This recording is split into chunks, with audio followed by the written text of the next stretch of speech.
ज़बीउल्लाह मुजाहिद, कल मैं ट्वीट देख रहा था कि उसने कहा कि पाकिस्तान की इंसिस्टेंस और रिक्वेस्ट पर हमने ये 48 घंटे का सीज फायर किया है। Not bad, not bad.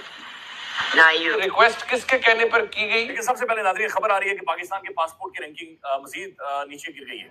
अगर पाकिस्तान दुनिया के नक्शे पर मौजूद रहना चाहता है तो दहशतगर्दी की हिमायत रोक दे और हम लोग दुनिया के लिए जहर है। कौन किसने इंटरवीन किया कि ये 48 घंटे का बीच में टेम्परेरी सीज फायर हुआ है? जो इसमें आया शरीफ साहब ने वहां पे जो कुछ कहा उसके लास्ट वर्ड है, the Palestinian peoples freedom, dignity and prosperity remain primary concern for Pakistan. The establishment of a strong and viable Palestinian state with the pre-1967 border and हम एक बार फिर गजा की करेंगे और उसके साथ साथ इजराइल। हेलो दोस्तों, हाल ही में पाकिस्तान और अफ़गानिस्तान के बीच भीषण संघर्ष हुआ जिसमें दोनों पक्षों ने एक दूसरे पर पहला हमला करने का आरोप लगाया।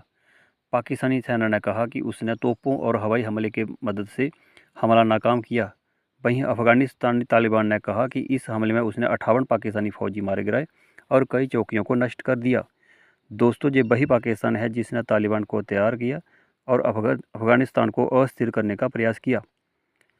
अब पाकिस्तानी मीडिया चर्चा कर रहा है कि कहीं ना कहीं इंडिया तालिबान की मदद कर रहा है, जबकि जब तालिबान सत्ता में आए तो इन्हीं पाकिस्तानियों ने मिठाइयाँ बांटी। बात करेंगे अफगानिस्तान और पाकिस्तान की, सीज फायर हुआ है कहा जा रहा है 48 आवर्स के लिए, लेकिन ये जो कुछ चल रहा है उस बीच में पाकिस्तान में टीवी चैनल्स की अगर मैं बात करूं तो वहाँ ये भी कहा जा रहा है कि भारत जो है वो मदद कर रहा है और अफगानिस्तान एक भारत की प्रॉक्सी के तौर पे काम कर रहा है। उनके फॉरेन मिनिस्टर आपके यहाँ क्योंकि मौजूद हैं, तो इस चीज को लेकर कई तरह की बातें की जा रही हैं। आपको लगता है कि क्या भारत किसी किस्म का कोई हथियार या कोई और मदद करेगा अफगानिस्तान की पाकिस्तान के साथ लड़ने में?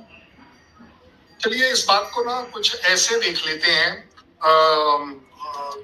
आरजू काज़मी जी, ये कम से कम आप तो सच बोल पाएंगी कि अफगानिस्तान के साथ पाकिस्तान के अच्छे क्लोज और बिल्कुल वो क्या बोलते हैं ना, झप्पियां पप्पियां पाने वाले जो रिलेशनशिप है वो पाकिस्तान हमेशा से क्लेम करता है कि है उसका अफगानिस्तान के साथ, इंक्लूडिंग जब यूएस वाले वहां से भाग रहे थे तो तब भी आपके आईएसआई चीफ, आईएसपीआर चीफ, पता नहीं कौन कौन, सबने यही कहा था कि अब हम यहाँ गवर्नमेंट बना पाएंगे, ये कर पाएंगे, वो कर।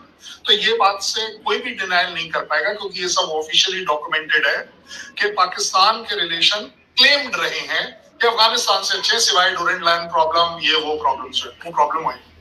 सो अब आगे बात कि भारत, क्योंकि आपने बोला है तो मैं जानना ये चाहूंगा कि भारत क्या अफगानीज को, टीटीपी को, अफगानी जो टेररिस्ट हैं सो कॉल्ड, इनको हम क्या ट्रेनिंग दे रहे हैं? आपको लगता है?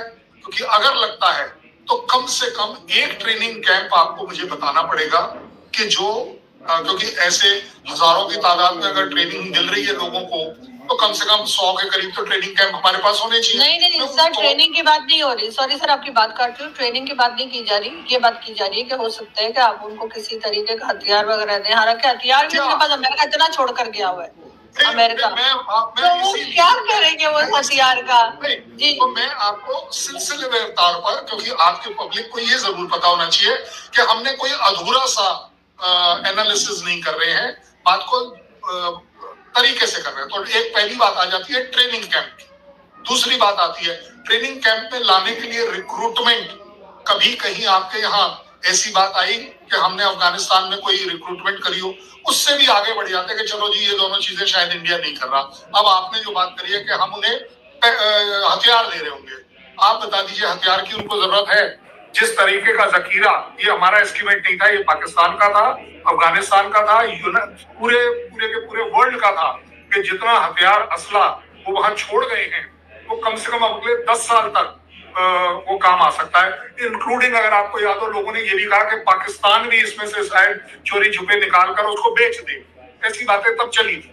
आगे बात, अगर उनके पास वो सब कुछ है तो भारत को एक्चुअली क्या जरूरत पड़ेगी कि यस हम उनको हथियार दें, और वो भी so called free of cost में।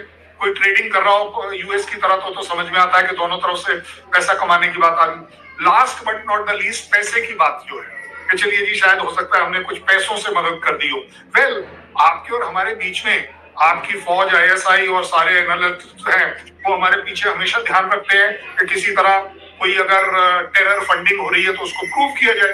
भाई हमने बाई चांस प्रूव कर दी थी, दुनिया को दिख गया था, इसीलिए आप FATF में चले गए। अगर आप प्रूव कर पाते हैं, मैं पहला आदमी हूँ जो सेकंड करूंगा कि यस, आरजू काजमी जी ने ये प्रूव किया है कि टेरर फंडिंग इंडिया की तरफ से हो रही है, इसलिए वो FATF की ग्रे लिस्ट में नहीं जाना चाहिए, ब्लैक लिस्ट में जाना चाहिए अगर इंडिया ऐसा कर रहा है। बिल्कुल नहीं, कोई कंसेशन मत कीजिए। देखिए, बात को थोड़ी मैच्योरिटी से पाकिस्तान को समझनी पड़ेगी।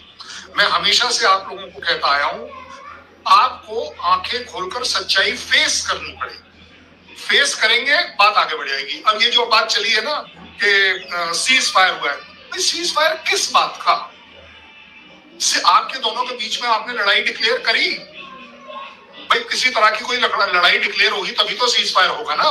सर अटैक्स तो चल ही रहे थे, सर अटैक्स नहीं ना तो लेकिन आपको मालूम है, आपके सारे पैनलिस्ट उसे डिनाई करते हैं। आपने बिल्कुल डिनाई किया आपके लोगों ने कि जी अफगानिस्तान में कोई एरियल अटैक नहीं हुआ है। आप लोगों ने डिनाई किया खैबर पख्तूनख्वा में वो 30 बच्चे और औरतें जो मरी उसमें एरियल अटैक हुआ ही नहीं था। हमारे यहाँ तो शांति चल रही है, बलूचिस्तान बिल्कुल टनाटन टकाटक चल रहा है, चमक रहा है। POK को हमने सर का ताज बना रखा है, चांद सितारे वहां पर चमक रहे हैं। ये तो आपके यहाँ से बोला जा रहा है ना, हमारे यहाँ से तो नहीं बोल रहा ना कोई इस तरह का। हम तो आपको सिर्फ आईना दिखाने की बात कर रहे हैं कि एनालाइज कर देखिए आप कि यहाँ अगर इस तरह की, अब जब हमने कही थी कि आपकी 20 चौकियां टूट गई तो आपके लोगों ने माना नहीं, बोले सवाल ही कोई नहीं।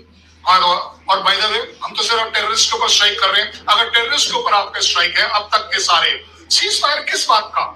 क्यों ऐसा क्या हुआ? देखिए, अगर इसको बड़ी मैच्योरिटी में बात करें, बुरा मत मानिए, या आपकी कंट्री के खिलाफ नहीं बोल रहा हूँ, सच्चाई के तौर पर बोल रहा हूँ। पाकिस्तान में कैपेबिलिटी और कैपेसिटी दोनों नहीं है इस समय। क्यों?